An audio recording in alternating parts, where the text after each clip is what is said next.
Talk about growing up in Orlando. Orlando is kind of where we came Yeah. every summer. Sometimes we just stayed out here if my mom didn't feel like traveling with my dad all the time. But Yeah. Orlando's kind of where I was raised, learned how to play basketball, Yeah. football, was just outside, no shoes on, just living a little Florida life. So it's cool. I like it a lot. I miss Orlando a lot. The last year we were here with COVID. Yeah. It was COVID, so I haven't been here since then. Yeah. Growing up, how was it just being in the light of just behind the scenes of your dad and just everything that was going on, and also just finding your own path? Well, people didn't really know who I was until I was like 15 or 16 years old. Yeah. So it was a big majority of my life to where I could go anywhere, nobody knew. But once Hoop Mixtape and all that stuff started coming around, that's when it started to change. So that's when I had to find my own path when I was about 16 or 17, and it was pretty hard at first. I didn't know how to get out the shadow just being Shaq's son, but I feel like now that I'm older, I kind of just learned to do what I like and do what I want to do. So I kind of got out of that pretty quickly. Did you feel the pressure of like having to play basketball? Only really when I got to LSU. That was really the only time, because I was like, when I wanted to go to LSU when I was in the transfer portal. Yeah. And I didn't really think about what could have came with that, but when I got there, that's when I really started to feel the pressure. Yeah. What was it?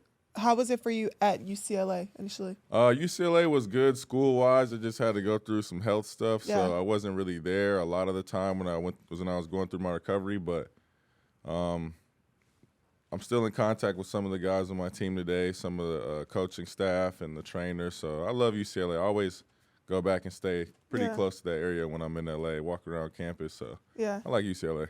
Talk about your journey just coming up as a basketball player and just finding your own way and path and just being able to have your own name. I wasn't that good at basketball for a really long time. I would say once I started to dunk, that's when I got pretty good. So it kind of was pretty late. Yeah. But finding my own path, I didn't really watch my dad's game like how he played growing up. I was watching a lot of other people like Kobe, Tracy McGrady. And my dad kind of fed into that, and he'd be like, this is what I want you to play like. So he would monitor our workouts, but he'd always have us working out with someone else who knew like how to shoot, how to dribble, how to pass. So because he didn't. Not that he didn't know. No shade. Not that he didn't know. I don't think he could do it at the time. So he was having someone else to work with us. I'm so dead.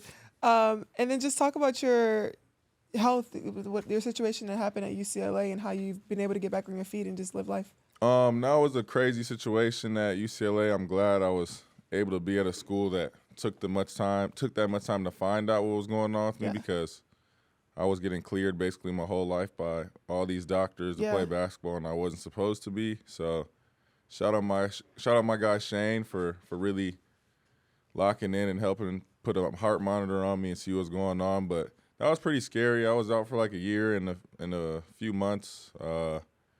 Went from like 220 pounds to like 170. Really? Yeah, it was bad. It was pretty crazy. But I bounced back pretty fast. My whole mentality was get out that damn hospital. I just don't like the hospital. So I feel like once I had that mindset, I kind of started working to be healthy because I didn't want to really see the emergency room ever again. Yeah. How'd you find out? Okay, so when I was a kid, I used to, like, my heart used to beat really fast, and I'd be in recess or PE. Yeah. I'd be running, pass out, wake up in the hospital, and it happened over and over again when I was a kid. Then I got something called a heart ablation when I was probably like 6 years old. Fast forward, I get cleared. Now I'm at UCLA. They saw my medical records from like when I was born till now, and the trainer Shane, he was like, bro, this is not normal. You're in the hospital this many times for your heart. I'm going to put a heart monitor on you. If you feel anything, press the button. So we're in the heart monitor, and I'm a freshman on campus. It's a pretty big heart monitor, but it's girls and all that stuff around, so I'm taking it off every day. Like, I'm taking it off. Wait, what do you? It was like, it was like a heart monitor. So basically, like, you'll see it outside through outside of No, your... it was inside of, like, on my skin, but you could see it outside, like, any shirt or jacket. Oh, okay. So, like, I didn't want nobody to be like, yo, what's going on with him? So I was taking it off, and then he would, like, just be like, yo, if you take it off again, I'm not going to clear you. So I wore it.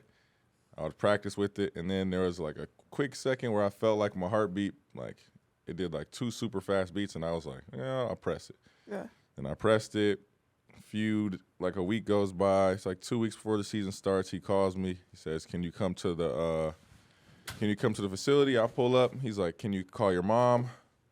And I'm like, "Yeah." My mom pulls up. We're not thinking anything of it. This is like before I'm about to get cleared to play college basketball, so I'm hyped. Yeah. And they're like, "Can you call your dad?" I'm like, "Yeah." I'm still not thinking nothing of it. We walk out the facility, go to like the medical building. They take me in a room. It's like a big slideshow. It's a picture of a heart, and it's like big round table, all white coats. It's only 2 seats open for me and my mom. My dad's on the phone, and then I just was like, damn, it's over. But yeah.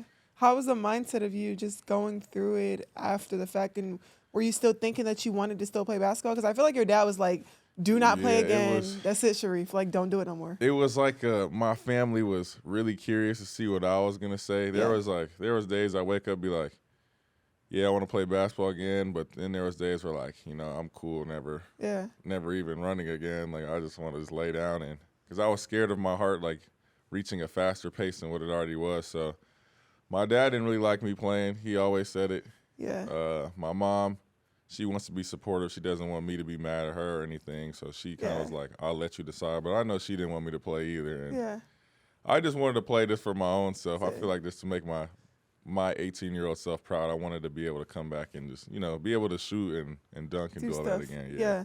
Talk about your journey, like going within the NBA and like the G League process. Okay, so this is my whole process. I haven't really ever talked about this now, but I was in LSU. I didn't really play that much. Everybody knows that. UCLA, I only played a few games because of the heart stuff, but I knew I wasn't going to get drafted. I just knew I was going to get a chance to get my foot in a door. Like I really knew that. And coaches at LSU, I think everybody knew, like, oh, yeah, Shareef's not going to get drafted. But all I needed was a workout. So, and then again, my mindset is I just want to be able to play basketball. I don't really care what happens. So my dad didn't like that I declared for the draft. My mom was like, go ahead, do it. But did a lot of NBA workouts.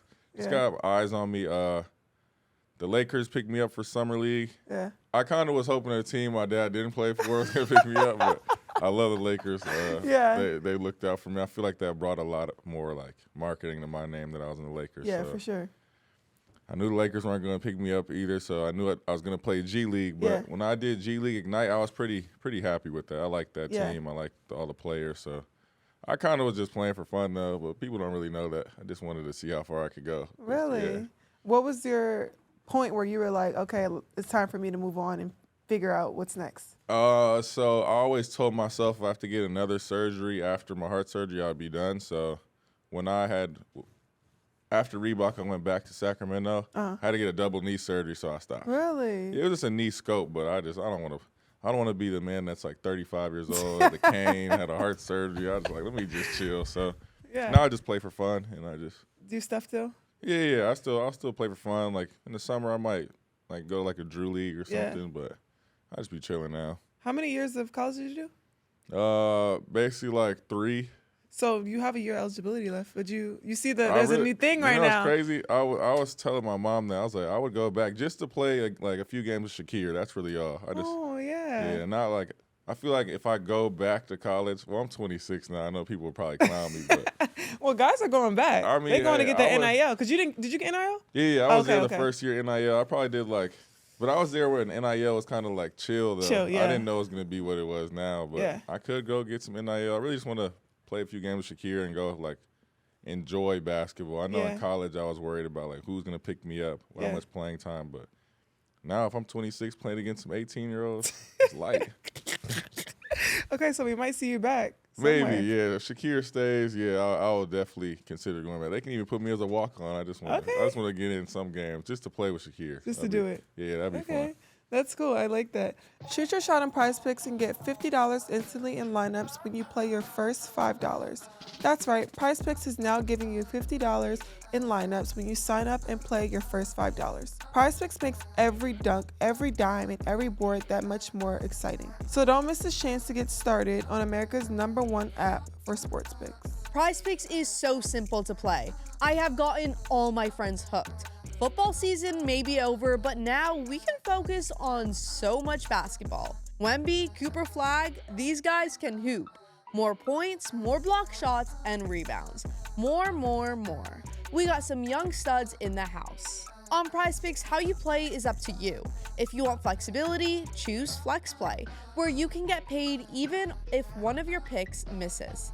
And if you want the biggest payouts, go for Power Play. No matter your play, PrizePicks is a great way to put your takes to the test. Get in on the action.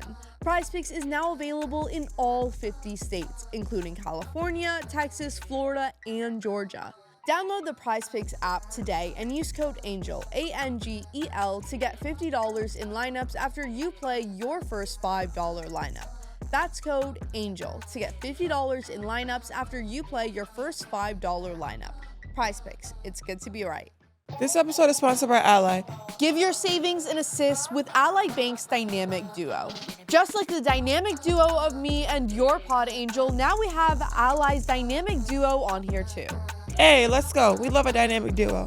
And when it comes to saving money, Ally knows teamwork makes the dream work. That's why their spending and saving accounts work together to help you reach your goals faster. These accounts have serious chemistry. Together, tools like Surprise Savings, Roundup, Spinning Buckets, and Saving Buckets help you channel your inner financial playmaker. To find out how your everyday spending habits can unlock next level savings, visit ally.com/spend-and-save. Again, that's ally.com/spend-and-save. This has been a Playmaker production.